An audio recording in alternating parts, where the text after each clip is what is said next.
We continue our reading of He Loved Us, Dilexit, the encyclical letter of Pope Francis, written in October last year. The heart unites the fragments, from paragraph 17. At the same time, the heart makes all authentic bonding possible, since a relationship not shaped by the heart is incapable of overcoming the fragmentation caused by individualism. Two monads may approach one another, but they will never truly connect. A society dominated by narcissism and self-centeredness will increasingly become heartless. This will lead in turn to the loss of desire, since as other persons disappear from the horizon, we find ourselves trapped within walls of our own making, no longer capable of healthy relationships. As a result, we also become incapable of openness to God.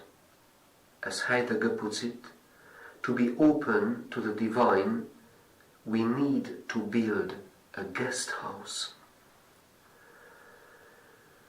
We see then that in the heart of each person there is a mysterious connection between self-knowledge and openness to others, between the encounter with one's personal uniqueness and the willingness to give oneself to others.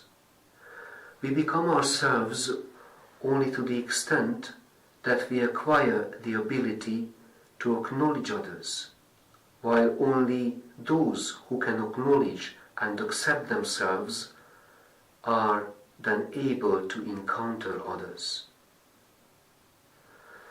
The heart is also capable of unifying and harmonizing our personal history, which seem hopelessly fragmented, yet is the place where everything can make sense.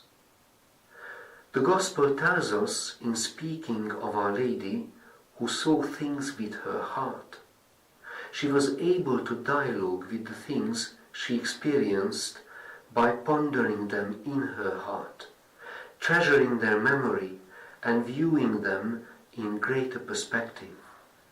The best expression of how the heart thinks is found in the two passages in St. Luke's Gospel that speak to us of how Mary treasured all these things and pondered them in her heart.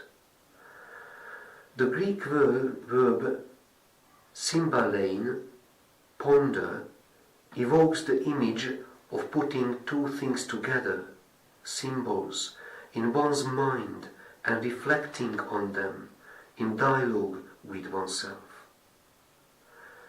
In Luke chapter 2, verse 51, the verb used is diatere, which has the sense of keep.